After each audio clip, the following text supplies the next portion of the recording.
Good morning, ladies and gentlemen. It's Butch Shorak. It's Options University, Monday, April 15th, 2013. It's tax day, and this is market forecast for the week after tax day.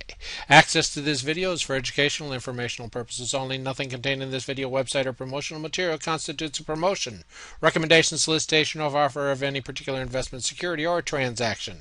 Options University provides educational services that are meant to teach you the risks and rewards of trading stocks and options. We're not a service that tells you what to trade. We're not implying or guaranteeing any profit. As always, do not trade with money that you cannot afford to lose. Looking at the indexes for the last week, look at what we got here.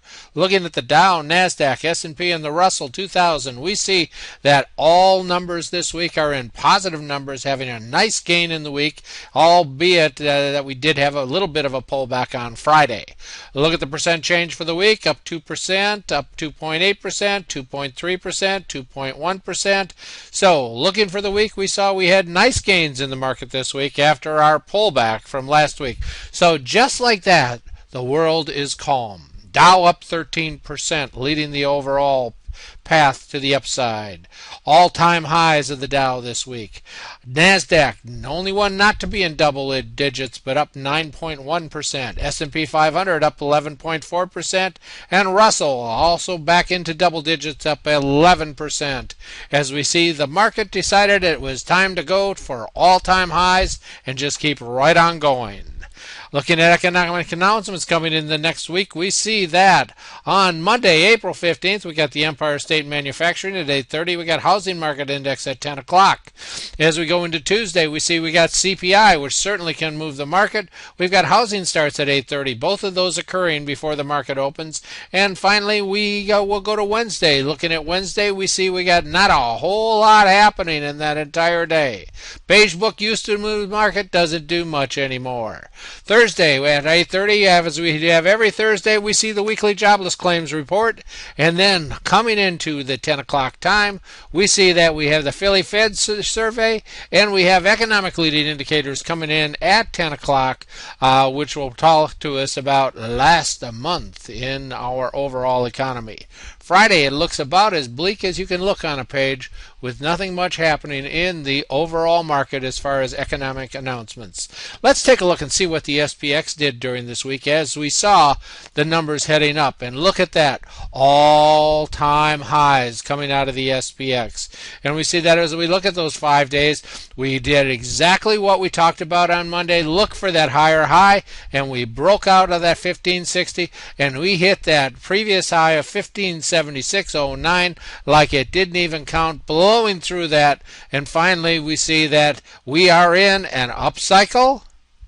The sideways move that we had while it was absorbing all this continued with our overall upcycle in this strong bullish market, climbing higher in this, the last month of the strongest 6 months of the year. Let's take a look at a little bigger candlesticks and see what it did during this last week. And as we look at Monday, we see that we had our breakout and our buy signal. Tuesday moved up. Wednesday was the big day when it just crashed through that previous all-time high. Got a higher high on Thursday and then a bit of a pullback on Friday. And so we see that for the overall week, we certainly are at the outer edge of our Bollinger Bands. And that squeeze which we got out of our Bollinger Band is over, and we're now going into expansion on that Bollinger Band. Will we have a pullback? Yes, we will. But what we're going to do is we're probably going to absorb this. So look at how that line came in so handy as one of those resistance lines that we had drawn on our chart. Next, looking at the Dow, which also hit all-time highs during this last week, led the market up and looks absolutely beautiful as it continued in that uptrend after the same kind of sideways move that the Dow had during the last basically 3 weeks. So Dow giving us all-time highs, headed for that target that we keep talking about of 15K. And we can expect that we're going to get there. That's our market forecast, and it's just a matter of when. And then we'll see whether the market likes those whole numbers or keeps right on going. Remember, we're coming into May here shortly, and we will expect some kind of a pullback as we go into those summer months. Also, we're in earnings season. Earnings are coming in pretty decent, so we'll see exactly where we come out as we close out the last half of the month of April. On the NASDAQ, we see we had a huge move up from that 50-day moving average, and then we see that Friday we ended up with an interesting hammer. And we'll see whether this pulls back. Not exactly a market leader, the NASDAQ, as the only one of the indexes not to be in double digits.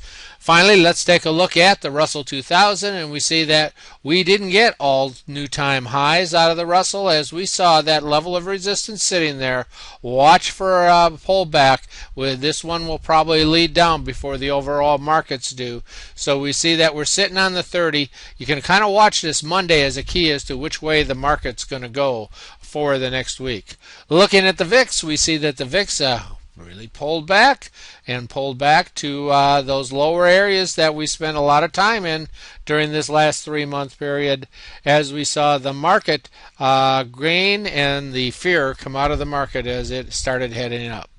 Looking at our exchange traded fund, TLT for bonds, what would we expect that to do? Well, we'd expect that to pull back as the market pulls up, and that's exactly what it did.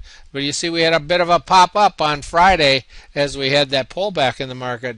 Bonds did shoot right back up, and we've got all new highs for the first 3 months of 2013 in our bond market.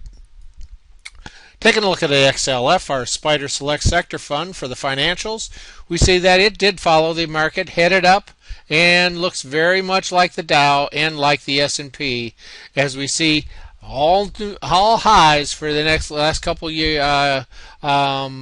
months coming out of the financial markets. And what did oil do during this time? Well, let's take a look at oil, and we see boom, bit of a sellback as oil went down. Looking at USO, with volume we saw it pull back. So we might see those gas prices go down a little bit as we see oil pull back, and no big rush to get into it as we had a huge gap down on Friday. Now let's take a look at that safe haven gold, and let's see what happened with that. As that's probably sold off, and look at it did. Sold off, not a lot of fear in the market, and sold off with volume. Well, remember, anytime anything gets oversold, what's it going to do? It's going to bounce. Watch for a move up on gold. And how do you figure out when it's time to go in? When you have higher highs and higher lows. So watch gold, see what it does in the next couple days. As we go into the month of May and June, we should see gold bounce back up as we get that pullback that we expect out of the overall market.